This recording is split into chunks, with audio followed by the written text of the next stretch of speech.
सबसे पहले हमारे इस चैनल पर पधारने के लिए आपका बहुत बहुत धन्यवाद।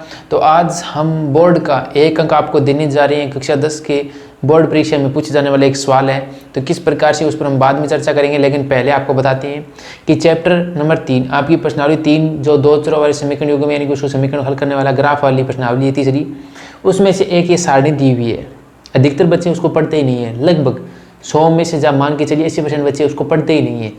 न है कि क्यों कि कोई भी अध्यापक है वो संपूर्ण अपना कार्य, मैं ये नहीं कहता कि वो अपना कार्य संपूर्ण नहीं करता जिम्मेवारी से, लेकिन जब वो सारणी नहीं बनवाता या फिर जो उसकी जो फॉर्मूले होते हैं उसके बेसिक पार्ट में ये चीज़ नहीं करवाते हैं तो वो उससे अचूक रह देते हैं।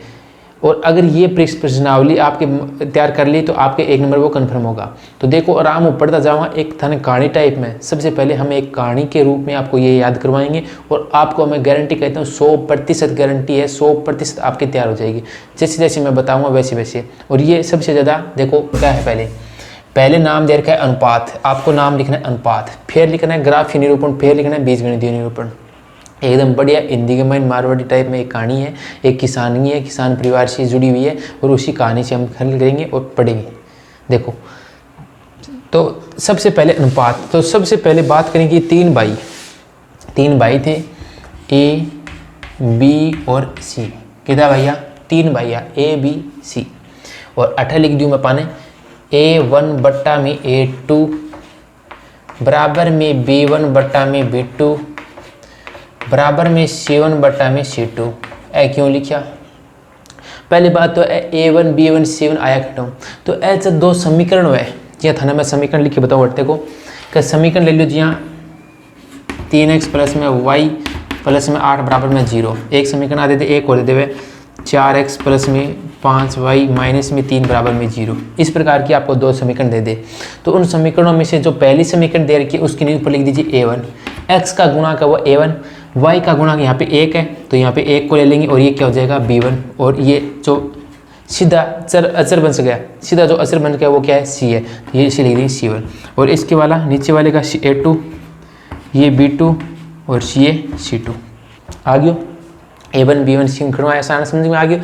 ये दो समीकरण इस प्रकार से है। अब ये हमें कोई मतलब नहीं है, परीक्षा में सीधा सीधा पूछ सकता है कि जैसे आपको ये तीनों इस प्रकार से लिखे देते और इसका पूछ लिया बीजगणितीय हल बताओ, तो किस प्रकार से करेंगे आप। तो देखो सबसे पहले कहानी पर चलते हैं। 3 भाई थे ए बी सी। क्या करता? खेती को काम करता। पुराना टाइम की बात है, थोड़ी सी मान के चलिए आज के टाइम में तो हमारे पास जो 5G का ज़माना या फिर 4G का ज़माना है, कोई टाइम में 2G का ज़माना था, उस टाइम की बात है। तो उसमें ए बी सी 3 भाइया और तीनों भाई चदकदा एकदम सागा। जी हम पहले आपने मारवाड़ी के में या फिर राजस्थानी में कहावत है एकदम शीरमा, मतलब सागा रहा है एक सागे। तो जब तीनों भाई सागा तो एक प्रकार से कल्पना करो कि पुराना टाइम में जब कोई परिवार सागा हो या फिर हम बोल सकते हैं संयुक्त परिवार हो, तब क्या होता है कि जो परिवार संयुक्त परिवार होता है उसके पास में इनके धन दौलत बहुत सारी संपत्ति हुए और बहुत सारा ज़मीन हुए, खेत बांधने के लिए भी बहुत सारे होते हैं। क्यों कि वो पुराने टाइम में हमारे पूर्वजों की देन थी। पुराने धीरे धीरे अब तो ज़मीन कम होती जा रही है, लेकिन पहले वो ज़मीन है वो बहुत ज़्यादा होती थी। तो यहाँ पे बात करें कि तीनों भाई जब एक साथ थे तो उनके पास बहुत सारी क्या थी? संपत्ति थी, धन दौलत था ना।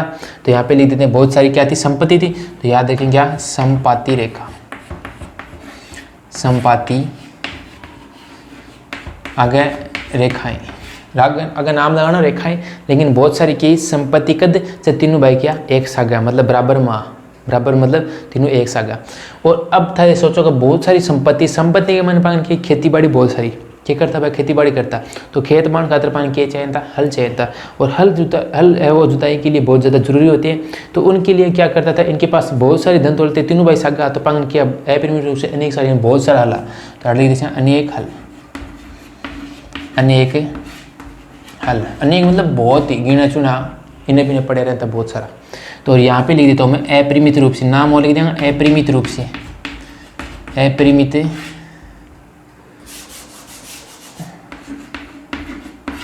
रूप से अनेक हल। आगे समझ स्थानीय शब्द तैयार रखना, अनेक साल यानी बहुत सारा हलक, अनेक हल अपरिमित रूप से हम अपनी ओर से जोड़ देंगे। तो पहली बात तो देखो सीधी सी दिमाग का मैंने एक इमेज बनाओ कि 3 भाइया, हाँ 3 भाइया, तीनों भाई सागा तो पांगन की बहुत सारी की संपत्ति, बहुत सारी संपत्ति धन दौलता। तो संपत्ति को संपाति रेखा लिख दियो। फिर क्यों पांगन खेत बुआई के लिए संपत्ति बहुत सारी, लेकिन पान क्या करना है? खेत हाँ तो अपन के बाण खातर के चाहिए, हल चाहिए, तो हल चाहिए तो अपन के चाहिए बहुत सारा हल भी हो सी। ठीक है, फिर 2 नंबर है कि अब थोड़े से दिनों के बाद में एक भाई के कहे मैं अलग हो सी, न्यारो करो, के कहे मैंने न्यारो कर दो, मैंने अलग कर दो, मैं आपके साथ नहीं रहने वाला। तो इन शिव ने क्या कर दियो, अलग कर दियो, मतलब सी क्यों गयो वो न्यारो हो गयो, और बोलो आपा ना कहो छ आपनो काम में वो सागुन कौन चले। ठीक है, कोई बात कौन चले। अब देखो फिर उसके बाद में जब वो भाई कहता है कि हम अलग हो जाते हैं, तो देखो उसको क्या करते हैं फिर। अब जैसे मान के चलिए आपके ये आपका खेत है, इन तीनों भाइयों का ये खेत है, मान लीजिए 50, जैसे मान के चलिए 60 बीघा मान लो, 60 बीघा खेत है, और 60 बीघा में अब देखो थे जब अपन एक भाई की पांति करछा ने, तो पिंग के करछा खेत ने पूरा नाप छा, पूरा नाप के बिंगा के करछा 3 टुकड़ा करछा। हमेशा आमतौर की बात है कि उसके 3 टुकड़े होंगे, मतलब बाद में दोबारा पांति ना करनी पड़े, तो एक ये लीजिए, एक ये लीजिए, मतलब ओ ए को खेत, ओ बी को खेत, ओ सी को खेत। भाई तो एक ही ना न्यारो है, ये एक ही अलग हुआ है अपने से, लेकिन इन दोनों की भी पांति भी क्या हो गई, साथ में हो गई, क्योंकि बाद में आगे ये दोनों भी हो सकते हैं आगे, तो इसलिए आगे को देखते हुए इन तीनों की पांति अलग अलग कर दी। मतलब खेत में क्या खींच दी गई, समांतर रेखा खींच दी गई, खेत में क्या खींच दी गई, समांतर रेखा खींच दी गई। तो यहाँ पे लिख देंगे समांतर रेखा, क्या लिखेंगे, समांतर रेखाएं। जब ये भाई अलग हो जाता है सी, तो उनके खेत में क्या खींच जाती है, समांतर रेखा। अब समांतर रेखा तो खींच दी, यानी कि तीनों भाइयों का बंटवारा तो कर दियो जमीन को, लेकिन थोड़े बाद में बड़ा दो ए और बी दोनों भाई किया छाना, बहुत समझदार अपने आप ने। तो पा क्या करियो कि पा ए भाई ने क्या कर कोई हल कौन दियो, हल क्यों कौन दियो कि हल भाई सारा आपका निकल लिया, और बोले ज़मीन में बांटन लेवा ना तो ज़मीन दे दो, लेकिन हल कौन दे आपा। तो इसको क्या किया गया, इसको कोई हल नहीं दिया गया। यहाँ पे लिख देंगे कोई हल नहीं, उसको क्या किया गया, कोई हल नहीं दिया गया। अब देखो थोड़ा समय के बाद में और A1 A2 बराबर में B1 B2 बराबर में C1 C2। जब तीनों भाई अलग अलग हो जाते हैं, जब तीनों भाई अलग अलग हो जाते हैं, देखो तीनों भाई अलग अलग होशी ने चंद पांगा के बीच में लड़ाई होगी, तीनों भाई अलग अलग हो गया, डांग बाजी चौखी सी लड़ाई हुई, डांग बाजी मतलब लड़ाई बहुत भयंकर हुई, ओणजी को नहीं। तो थे जानो का छोटे किसी पढ़ो प्रतिच्छेदी रेखा, प्रतिच्छेदी रेखा क्या हुआ, आपस में भिड़नी, ए दोनों की प्रतिच्छेदी रेखा है, आपस में टकराने की कहलावे, प्रतिच्छेदी रेखा कहलावे। तो अटा आपस में लड़ाई हुई तो पांगा की प्रतिच्छेद होया, तो अटे प्रतिच्छेदी रेखा लड़ाई हुआ क्यों है, प्रतिच्छेद हुआ। ठीक है, तो प्रतिच्छेदी रेखा लिख दियो। और प्रतिच्छेदी रेखा होने के बाद फिर क्या करेगा, साला पड़ोसी है बाज किसी, साला पड़ोसी है, और आने के बाद में पूछो क्या बताओ भाई थारी के बात है, तो पांगे कहो बोले ज़मीन को बंटवारे की बात है, तो ज़मीन तो बांट दी, अलग अलग कर दी, लड़ाई क्यों करो, बोले ज़मीन खातर है, तो ज़मीन क्या करो, बोले 60 बीघा ज़मीन है तो 20-20 बीघा मन बांट दियो। ठीक है, फिर पांग क्या करो, बोले ए हल खातर वो लड़ाई के बाद में, तो पांग क्या करो एक एक हल देगी, सारा अलग अलग कर दिया। तो अटके कर दिया केवल एक हल, मतलब उनको एक हल दिया गया, केवल एक हल। आओ, और इसके साथ में जो ऊपर वाला है, जब तीनों भाई साथ में थे तो उनकी संगति बहुत अच्छी थी, क्या थी, संगति अच्छी थी। और जब बीच वाला दूर चला गया तो उनकी संगति थोड़ी सी बिगड़ गई, संगति की होगी, खराब होगी, क्यों, एक अलग हो गया। और फिर तीनों भाई अलग अलग हो गया, फिर अपन हल दे दिया ना, तो वापस वहाँ की संगति की होगी, बढ़िया होगी।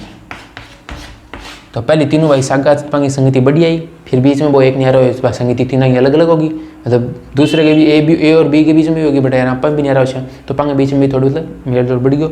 और फिर वापस तीनों बराबर समान बांट दिया, खेत पर हल बांट दिया और खेत भी बांट दियो, तो फिर हो गया संगत हो गया। अब देखो वापस, अब आपने इतना तो पढ़ लिया, अब एक बार फिर से दोबारा रिपीट मारते कहानी को, एक बार फिर से समझते हैं। ये तो इतना उतार लिया, बाद में उतार लीजिए, थोड़ा देखिए। पहले पुराने ज़माने की बात है कि तीन भैया ए बी सी, पहले तीनों भाई क्या करता, सागर रहता, सागर रहता तो पूर्वज जाएंगे, धन दौलत जमीन है वह बहुत सारी छोड़ेगी, तो बहुत सारे छोड़ने के कारण भी क्या करें, बहुत सारी संपत्ति भी, धन दौलत कोई कमी को नहीं, तो संपत्ति बहुत सारी, तो मतलब संपत्ति को लिख दिया हम संपत्ति रेखा। फिर 2 नंबर हमारे पास क्या दे रखा है, इसके बाद में अगर हम बीजगणित हल की बात करें तो बहुत सारी संपत्ति तूफान के करे, जिसको मान लीजिए आपके पास, उनके पास में बहुत सारी ज़मीनें थी, तो ज़मीन थी तो उनको बुआई के लिए क्या करने चाहिए थे, हल चाहिए थे। आज के टाइम की बात नहीं चले, हम 2G की बात कर रहे हैं, जब क्या कि इतने ट्रैक्टरों का ये जो है, आजकल तो ट्रैक्टर से बुआई होती है, लेकिन पहले पुराने ज़माने में क्या थी, हल से बुआई किया जाती थी। तो बहुत सारे क्या थे उनके पास, हल थे, तो यहाँ पे लिख दिया संपत्ति रेखा, और आगे अपरिमित रूप से अनेकल। फिर 2 नंबर है कि थोड़े समय के बाद में सी भाई वो कहता है मुझे अलग होना है, या फिर उसे अलग किया गया, तो अलग किया गया, तो उनके बीच में किया गया पहले पौध क्या किया गया, खेत में उनकी समांतर रेखा खींची गई। क्यों? क्या आजकल टाइम में देख लेते सद कोई एक भाई न्यारो होशी, 3 भाई है, तो 3 भाई है तो पमु के एक जनो अगर न्यारो होशी ने तो पिंग खेत में क्या कर देसी, तीनों पंक्ति अलग अलग हो जाती, 3 पंक्ति हो जाती, सिर्फ भाई ब 2 सागर हो लेकिन पंगी भी क्या हो जाती, पंक्ति करनी पड़ती। तो पंग खेत में क्या कर दी गई, समांतर रेखा खींच दी गई। अब समांतर रेखा खींच दी गई तो समांतर रेखा फिर वो जो सी भाई है बिन क्या करो यहाँ से ए और बी मिल गई, बेईमानी गई बन के ऊपर चलो न्यारो तो हुआ देखा जाने गई नहीं खेत के बासी के आप हल्कन दिया तो पिन कर दियो हल्कन कौन दियो। फिर थोड़ा बाद समय बाद में सी अपन बपरा लियो, लेकिन बाद में आपने दम पर बपराए हो। फिर थोड़े समय के बाद में तीनों भाई अलग अलग होते हैं। तीनों भाई अलग अलग होते हैं तब क्या होता है, तीनों भाई जब अलग अलग होते हैं तो उनके बीच में क्या होता है, लड़ाई होती है। सी तो अलग हो लेकिन फिर बी और बोले कि मैं भी अलग हो चुकी हूँ, और ये वो अब सी बीच में मौका आपको बीच में हाथ मार दियो, बोले अपन तो हल्को दे दो अपन भी ले लिया के ब्रो अपन मिल जाए तो जमीन खातर लड़ाए, लेकिन के ब्रो हल्को भी बंटवारा हो जाए तो हल खातर बंटवारा हुआ तो आप भी के बीच में मौको मार लेवा, तो पर के सी भी मौको मार लियो। तो ए और बी थी फिर के आपस में तीनों लड़ाई हुई, और तीनों लड़ाई होने के बाद पड़ोसी गया बोले भाई बताओ क्यों लड़ो, तो प्रतिशत रखा तो वह होगी प्रतिशत मतलब आपस में टकराना, बोले क्यों लड़ो, बोले कि मैं तो जमीन खातर हल खातर लड़ा, तो कोई बात कौन ले आ ले दो। फिर के मन सरन अलग अलग एक एक हल दे के अलग कर दिया। तो इस प्रकार से ये कहानी थी, आपके अगर दिमाग में सेट हो गई तो बहुत बढ़िया बात है, इस प्रकार से सेट कर लीजिए। और देखो अब जैसे मान के चलिए आपको क्वेश्चन पूछता हूँ कि इस प्रकार का आपको दे दे, इसका पूछ ले बीजगणितीय हल बताओ, तो बीजगणितीय हल देखिए बताओगा और कोई हल नहीं, मतलब सीधी स्टोरी से इधर से यहाँ देखिए यहाँ पे देखिए तीसरा भाई अलग हुआ, तीसरा भाई अलग हुआ तो फिर बेईमानी हुई को नहीं हुई, क्या हुई बेईमानी के पिन कोई हल कौन थी हो। फिर ये देखें तो तीनों भाई अलग अलग है, तीनों भाई अलग अलग है, तो लास्ट में कौन पड़ोसी आ गया बटोरा करो ये करो मान एक एक चीज़ सारी बांट दी तो मैंने एक एक हल हो गया। और इस प्रकार से आपको प्रतिशत दिया मतलब तीनों भाई आपस में लड़ने लगे न्यारा हुआ और एक भाई अलग हुआ तो खेत में समांतर रेखा खींची गई, और जब तीनों भाई सागे सागा राजी है तो बहुत सारी संपत्ति धन दौलत थी। तो इस प्रकार से इनमें से देखो 1 2 3 4 5 6 7 8 9 ये 9 में से आपके एक सवाल है वो कन्फर्म पूछा जाएगा। तो तैयार करियो और मिलना ही हूँ अगले वीडियो के अंदर। तो बहुत ही जल्दी हम आपको एक और वीडियो लेकर आ रहे हैं, तो तैयारी करता रहो, यूँ आगे बढ़ता रहो।